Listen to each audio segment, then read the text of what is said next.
तो आप देख रहे हैं कि हम रेवाड़ी विधायक के निवास में हैं और लोग यहाँ पे ज्ञापन देने आए हैं और आप इनकी ज्ञापन क्या दिया है लोगों ने, इनसे हम बात करेंगे क्योंकि कंप्यूटर ऑपरेटर है और उन्होंने अपनी मांगों को लेकर ज्ञापन दिया है। विधायक जी, सर क्या नाम है आपका? विकास कुमार नाम है। विकास जी, आज आपने विधायक जी को ज्ञापन दिया, किन किन मांगों को लेकर दिया?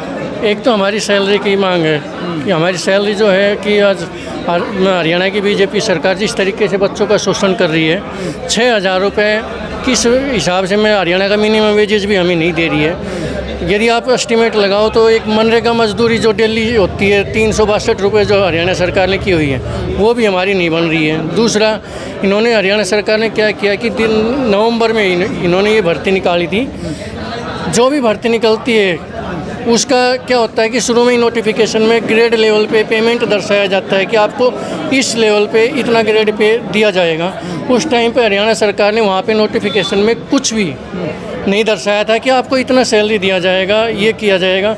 भर्ती इन्होंने क्या निकाली थी, CPLO की, किड पंचायत लोकल ऑपरेटर। लेकिन इन्होंने 2 एग्ज़ाम लिए। पहला एग्ज़ाम हमारा जनवरी में हुआ, सेकेंड हुआ फरवरी में। फर्स्ट एग्ज़ाम हुआ, उसमें प्री में जो बच्चे 40 से अबाउ 45 से अबाउ जो रह गए उनको सेकंड के लिए क्वालिफाई किया गया। उसके बाद इन्होंने क्या किया कि जैसे कंप्यूटर पे हार्ड टोन पे अम्बाड़ा हुआ था, गुड़गांव हुआ था काफ़ी बच्चों का टेस्ट, उसमें इन्होंने मतलब विलेज लेवल पे जो चाहे 4 फॉर्म भरे गए चाहे 5 भरे गए, जिस बच्चे के हाईएस्ट मार्क थे उसको तो इन्होंने CPLO बना दिया। लेकिन जो शुरू में मेन नोट करने वाली बात यह है कि जो शुरू में इन्होंने नोटिफिकेशन निकाला था नवंबर में, वहाँ पे इन्होंने कोई भी 2 पोस्ट डिसाइड नहीं की थी, ना रिजल्ट तक किसी भी मतलब कि मीडिया में या बच्चों के सामने कभी इन्होंने प्रकाशित किया। अपनी मर्जी से LCLO लगा दिए। मतलब भर्ती तो इन्होंने पुलिस की निकाली और भर्ती कर दिए पुलिस भी, और फिर उसी में से झाड़ू निकालने वाले भी, भाई भर्ती तुमको देंगे भी या नहीं देंगे। जिस हिसाब से भर्ती निकाली थी उस हिसाब से। हाँ, 1 मिनट। यदि हरियाणा सरकार जब 2 टेस्ट लेके के बच्चों को 6,000 में लगा रही है, तो मेरे को ये समझ नहीं आ रहा कि यही हरियाणा सरकार बगैर टेस्ट दिए एच के आने में क्यों 18,000 20,000 दे रही है। मतलब कि 2 टेस्ट देने वाले तो फिर एच के आने से भी बदतर हो गए। पर जो एलिजिबल है, सब कुछ टेस्ट पास करके लगे हुए हैं, उनको एच के आने से भी कम सैलरी देख के हरियाणा सरकार क्या साबित करना। यानी कि जो बीजेपी के MLA MP सबसे अपनी गुहार लगा चुके हैं। यहाँ तक कि मैं ग्राम पंचायत सदस्य हूँ, मेरे गांव सुभाष बिटोड़ी है। हमारे गांव में कैप्टन अभिमन्यु OSD खट्टर साहब के आए थे, उनके सामने मैंने मांग रखी थी खुद CPLO की तरफ से अकेले ने। उन्होंने ये कहा था कि मेरे को तेरे से बात ही नहीं करनी, तुम लोगों की एबिलिटी यही है कि 6,000 रुपये की नौकरी करोगे। मैं बोला आप लोग बात करते हो कि हमने IAS लगा दिए, IPS लगा दिए, 2 टेस्ट देख के फिर ये IAS IPS है कि आपकी सरकार का मैनिफेस्टो? वो कहते हैं कि नहीं, हमने जो लगा दिए करनी है तो करो, नहीं तो छोड़ दो।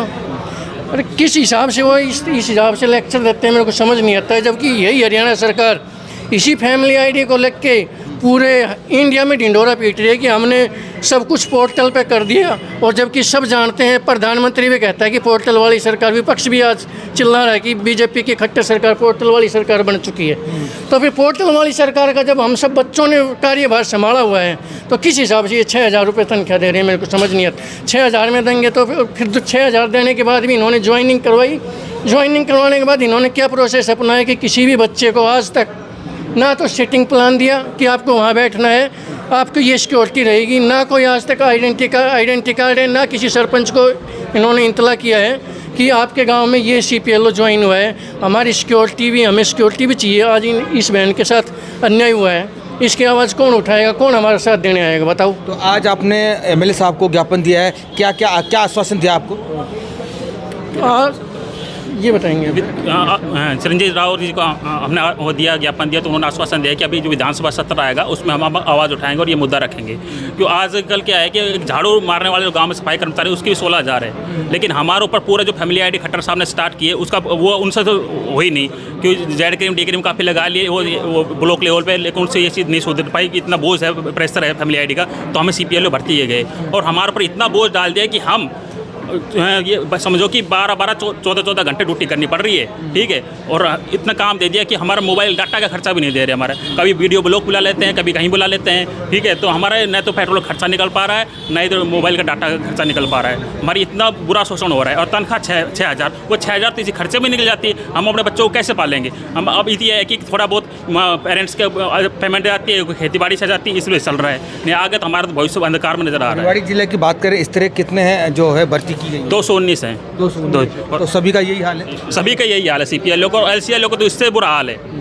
लेकिन ये 1 रुपया भी नहीं दे रहे। उनसे फैमिली आईडी काम करवाया जाता है, लेकिन उनको तो 1 रुपया भी नहीं दे रहे उनको। तो आप देख रहे हैं कि लगातार जिस तरह से लोग, सरकारें वादे तो बहुत करती हैं, लेकिन उन वादों पर खरी नहीं उतरती है। जिस तरह से आप देख रहे हैं कि कंप्यूटर ऑपरेटर की जो भर्ती हुई, आज वो अपनी गुहार लगा रहे हैं, उनको तनख्वाह भी समय पर नहीं मिल पा रही है। आप बताओ, क्या नाम है आपका? करमवीर यादव। तो क्या कहेंगे जो आज आपने MLA साहब को ज्ञापन दिया है, और किन किन मांगों को लेकर दिया है? सर, ज्ञापन तो हमने दिया है, पहले भी हम विधायकों को दे चुके हैं ज्ञापन, बट अभी तक कोई जो पक्ष की सरकार है उससे कोई संतुष्टिजनक जवाब नहीं आया है। इसलिए हम आए हैं विधायक जी के पास यहाँ पे ज्ञापन देने के लिए। तो हमने, इन्होंने भी आश्वासन दिया कि भाई अगले आने वाले विधानसभा स्तर में मैं आपकी आवाज़ उठाता हूँ, और उन्होंने कहा है कि भाई अभी उन्होंने टाइम ले रखा है मुख्यमंत्री जी से मिलने का, उसमें भी आपकी आवाज़ को हम रखेंगे। लेकिन इसमें देखते हैं आगे क्या करते हैं सरकार। लेकिन जो सरकार का रवैया है वो बेरोज़गार को और बढ़ाने के काम कर रहा है। इस चीज़ में हमें जो CPL अपॉइंट किए गए हैं उनको तो 6,000 रुपये दे दिए गए हैं, लेकिन जो LC अपॉइंट किए गए हैं उनको सिर्फ कमीशन पे काम करने के लिए कहा जा रहा है। लेकिन कमीशन भी वो पिछले 4 महीने से 1 रुपये नहीं आया है। हम अपने पॉकेट से सारा खर्चा लगा रहे हैं, हम गाँव में जा भी रहे हैं, डॉक्यूमेंट्स भी इकट्ठा कर रहे हैं, नेट का भी हमारा खर्चा हो रहा है, सब कुछ हम अपनी जेब से लगा रहे हैं। लेकिन सरकार ने अभी तक जो LC अपॉइंट हुए हैं उनको कोई कमीशन नहीं दिया है। CPL को 6,000 रुपये पंचायत डिपार्टमेंट से मिल रहे हैं। उनका थोड़ा बहुत ये है कि थोड़ा बहुत काम चलता है, लेकिन 6,000 में किसी का काम चलता नहीं है। लेकिन LC तो उससे भी बेहतर कर दिए इन्होंने। काम करवा रहे हो, लेकिन फ्री पॉकेट में काम करवा रहे हो आप उनको। कम से कम उनका जो गुजार हो जाए वो भी नहीं दे रहे आप उनको। तो यहाँ पे तो स्थिति हमारी बिल्कुल, ये समझ लो जो मजदूरी करने वाले हैं उनसे भी हमें नीचे कर दिया, उनसे भी नीचे कर दिया सर, उनसे भी नीचे कर दिया है हमें। तो आप देख रहे हैं माताएं बहनें हमारे साथ हैं, वो भी इस साथ आई हुई हैं ज्ञापन के साथ। क्या मैम, क्या लगता है किस तरह आए हैं? जी, ये CPL की भर्ती जो इन्होंने की है वो सिर्फ युवाओं के साथ शोषण है और कुछ नहीं। ना ही हमारे मांगों को सुना जा रहा है, ना ही ढंग से बात करते हैं, बस ऐसे ही वो कर देते हैं कि ठीक है ना। मुख्यमंत्री जी तो बात सुनने के लिए रेडी नहीं है कि सोचेंगे या कुछ भी, वो नहीं है। युवाओं का शोषण हुआ है इस सरकार में। तो आपकी मांगे, अभी जो ज्ञापन MLA साहब ने क्या आश्वासन दिया आपको? उन्होंने आश्वासन दिया है कि 70 में ये मामला उठाएंगे और सैलरी पे बात करेंगे हमारे। आप बताइए। मुझे लगता तो नहीं है सर सरकार हमारी मांगे पूरी करेगी, क्योंकि जिस तरह से मुख्यमंत्री सर जवाब दे रहे हैं कि देखते हैं, तो इसका क्या मतलब होता है? कब देखेंगे? कितने दिन हो गए आपको भर्ती किए? 4 महीने हो गए हैं सर। 4 महीने से तनख्वाह मिली नहीं आपको? CPL को मिली है 6,000 रुपये मंथली 3 महीने की, 18,000 रुपये उनको मिले हैं। LCL को कुछ भी नहीं मिला जी। तो आप देख रहे हैं कि जिस तरह से कंप्यूटर ऑपरेटर ने आज ज्ञापन दिया है विधायक जी को, उनसे हम बात करेंगे। सर, आज जो कंप्यूटर ऑपरेटर है उन्होंने आपको ज्ञापन सौंपा है, क्या कहेंगे इसके बारे में? देखिए, CPL जो हमारे कंप्यूटर ऑपरेटर है, इन्होंने अपनी कुछ मांगे मेरे समक्ष रखी है। जो इनको वेतन दिया जा रहा है वो 6,000 रुपये दिया जा रहा है। बड़ा ही शर्मनाक है कि आज के समय के अंदर जो मिनिमम वेज है उसको भी ये लोग नहीं कर रहे हैं, क्वालिफाई इसके अंदर नहीं कर रहे हैं। इसके लिए आने वाले समय में आप जानते हैं हमारा अगस्त के अंदर विधानसभा का सत्र होने जा रहा है, उसके अंदर हम इस आवाज़ को उठाएंगे। उसके साथ साथ कंप्यूटर ऑपरेटर हमारे यहाँ बैठे हुए हैं, उनकी भी बहुत वाजिब मांग है। उसके अलावा जितने भी हमारे डॉक्टर्स हैं वो स्ट्राइक पे आज बैठे हुए हैं। आज कितनी ज़्यादा समस्याएं लोगों को हो रही है, आज लोगों को इलाज नहीं मिल पा रहा है, तो इन सभी मांगों को हम सत्र के दौरान उठाएंगे। लंबे समय से इनकी मांग है, बावजूद इनकी मांग पूरी नहीं हो पा रही है। देखिए, बड़ा दुर्भाग्यपूर्ण है कि ये सत्ता जो है आज सभी कर्मचारी त्रस्त हैं, चाहे हमारे कंप्यूटर ऑपरेटर हों, चाहे आंगनवाड़ी वर्कर हों, चाहे आपके डॉक्टर्स हों, जिन्होंने पहले भी स्ट्राइक की थी पेन डाउन की 2 घंटे की। उसके बावजूद भी आज कहीं भी आप चले जाएं, आप जो CLU के जो हैं वो बैठे हुए हैं, जितने भी आप जहाँ जाएंगे हर कर्मचारी सरकारी से त्रस्त है।